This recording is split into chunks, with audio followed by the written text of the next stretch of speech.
Today, the revolver is almost as much a symbol of American law enforcement as the familiar star or badge.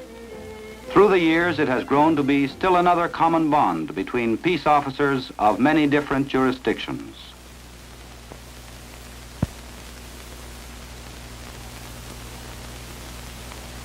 There is a revolver to suit almost any taste. Some officers like a plain model with simple holster to match, such as those issued as regular equipment to special agents of the FBI. Others may prefer an ornate, nickel-plated gun, such as this automatic pistol, with intricate engravings and a tooled leather holster to match. Take your pick, but remember one thing.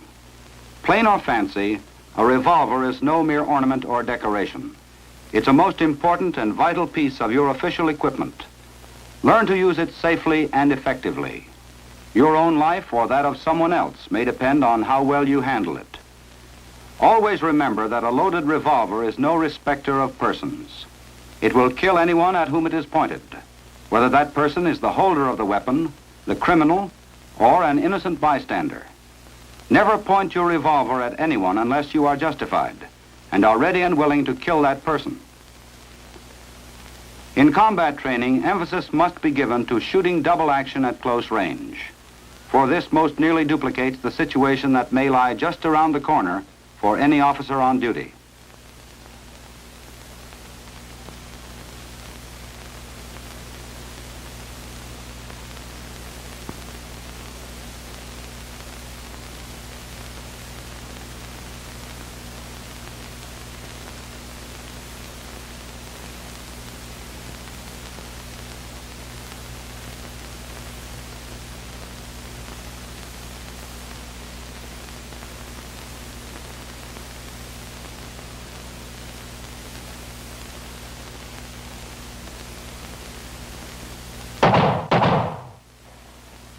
With gun in shoulder holster, this criminal was no match for well-trained officers drawing and shooting double action from hip level. Remember, this is the fastest method of firing. It is accurate and effective up to 10 yards. When fired double action from the hip, the revolver is almost lightning fast. The weapon is cocked and fired in one continuous motion of the trigger finger on the trigger. With practice, both speed and accuracy will be improved. Note the grouping of shots on these targets. They were fired at 7 yards from the first position on the FBI practical pistol course. However, without good form, speed and accuracy will be no better than hit or miss. Above all, learn good form and practice it religiously.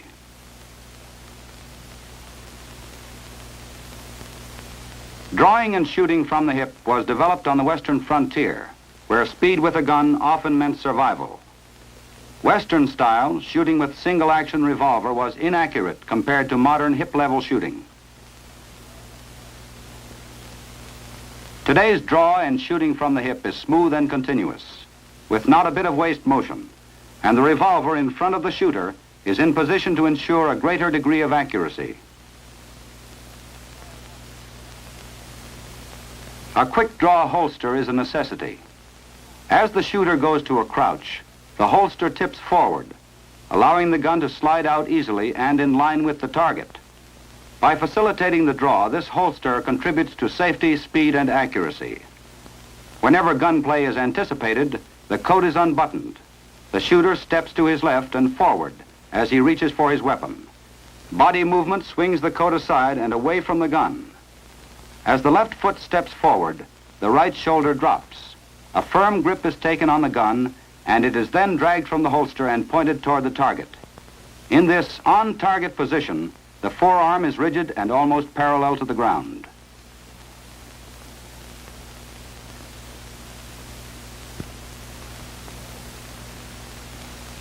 Your grip is of utmost importance in double-action shooting. Since the trigger pull is about 3 times that of firing single action, the grip must be tight. By keeping the trigger finger outside the trigger guard until the gun has cleared the holster, danger of accidental discharge is minimized. Such a juggling act can be dangerous. It wastes vital time that may mean the difference between life and death. The shooter must be prepared to take a proper grip at the instant he first puts his hand on the weapon.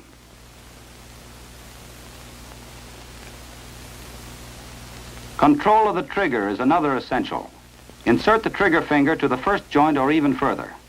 Keep the wrist stiff and the grip tight. Pull the trigger steadily and evenly. Only the trigger finger is moved. Use the other finger to maintain a tight grip on the weapon.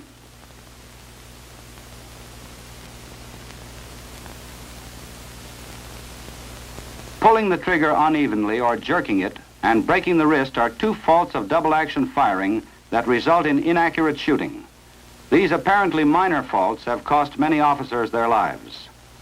When the shooter is ready to fire, he is in a crouch with his weight equally distributed on both feet.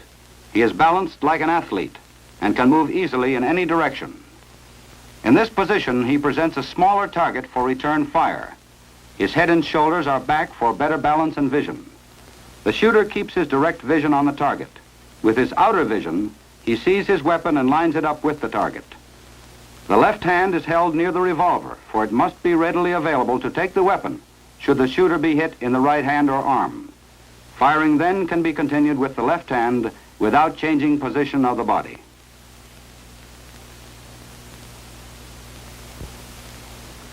This student illustrates the rule that when the weapon is returned to its holster, the other hand must not assist in any way. Use only the shooting hand. Never cover the opposite hand when holstering your revolver. Make certain you learn how to holster your gun properly, using only the shooting hand. Remember, in all close-range double-action shooting, in contrast to bullseye shooting, your direct vision is on the target.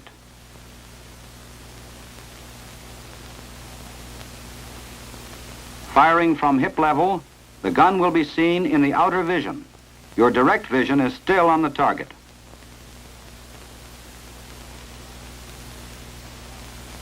For close-range shooting, bringing your revolver to hip level is faster than raising it to eye level. And that split second you save by learning to shoot accurately from this position may well save your life. Effectiveness of hip-level shooting decreases as the target becomes more distant. Therefore, at ranges greater than 10 yards, bring the revolver to eye level. Fundamentals employed here are the same as in hip shooting. The crouch, the draw, the grip, and the trigger control do not vary. It is important that the shooter does not change his method of draw when firing from shoulder level. It should be the same fast, smooth motion that he uses when firing from the hip. There is only one difference. Instead of halting at hip level, the shooter swings his weapon up to shoulder level. The time necessary to bring the gun to shoulder level will be justified by the increased accuracy at greater distances. Eye-level shooting is properly called point shoulder shooting. The gun is pointed at the target in the same way that a finger would be pointed, and the direct vision is focused on the target, with the gun sight seen in the outer vision.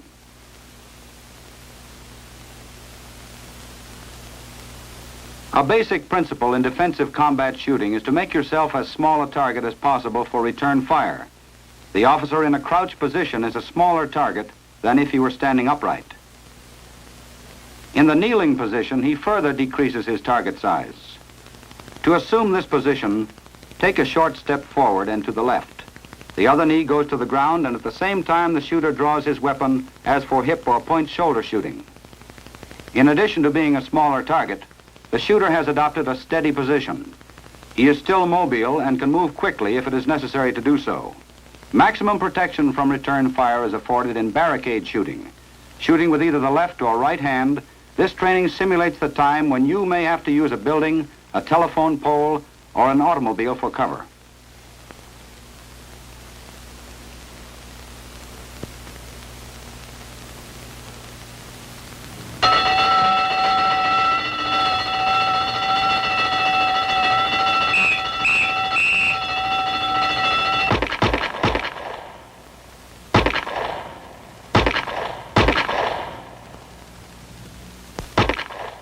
Taking advantage of the best cover available, this officer made himself the smallest target possible. Instinctive attention to the fundamentals of defensive shooting saved this officer's life. There will be occasions when no cover is available.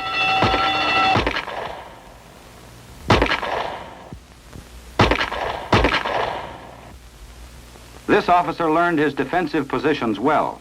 With no cover available, he dropped to the prone position. With his feet together, he made himself as small a target as possible. And in this support position, accurate shooting up to 75 yards is possible. Constant practice in the fundamentals and positions of revolver shooting is required if a law enforcement officer is to achieve and maintain that shooting skill that one day may save his life. For those in training at the FBI Academy at Quantico, Virginia, a number of disabled weapons are available for such practice.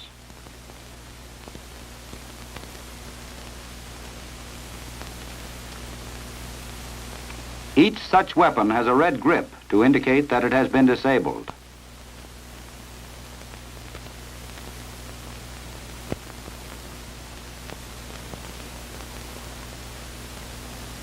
Here, before a full-length mirror, a man can correct flaws in his stance, his grip, and his defensive positions.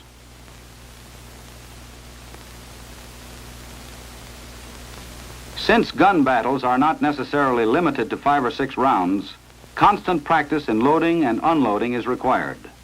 For this purpose, dummy cartridges are available. Ejecting the empty cartridges and reloading is practiced and practiced until it becomes almost second nature.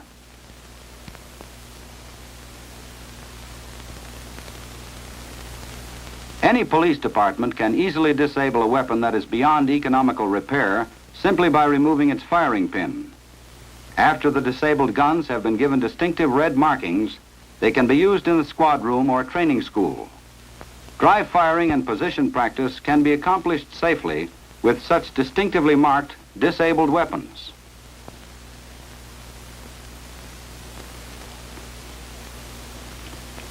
Silhouettes of different sizes which simulate targets at various distances are another valuable training aid. Presenting a realistic picture to the shooter, they closely simulate actual firing conditions, and they can be easily and inexpensively installed in any squad or training room. Electronic courses have great value for advanced training in double-action shooting. Each hit is recorded and scored electrically. The shooter learns that at first his accuracy goes down as his speed goes up. Before long, he has learned the maximum speed at which he is able to shoot accurately.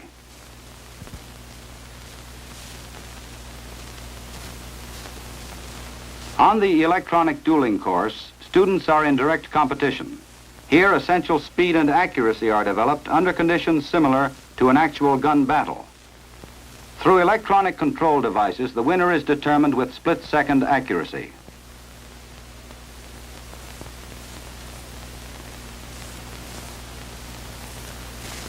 The running man target provides practice in firing at a moving target. It points up the necessity for shooting where the target will be when the bullet arrives, rather than where the target was at the moment the gun was fired. Here the student is allowed 3 shots at the target moving to his right and 3 shots at the target moving to his left. Basic principles learned and perfected on these electronic courses someday may save an officer's life.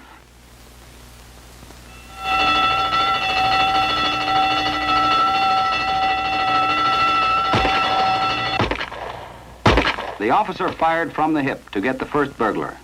Remaining in crouched position, he shot the second, using eye-level point-shoulder technique. He employed basic principles taught in all 3 electronic courses. Because this officer was well trained and kept himself in training, he survived. The revolver can be a lifesaver for the law enforcement officer and the person he is trying to protect. Its presence can even prevent a gun battle entirely, for the criminal will know by the way an officer holds his weapon that he is a well-trained man. In such cases, the criminal may well refuse to shoot it out with him.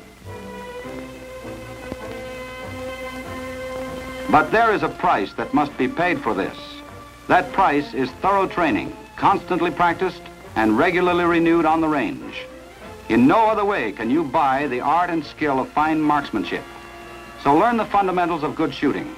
Practice them regularly and diligently until they become an instinctive part of everything you do with your revolver.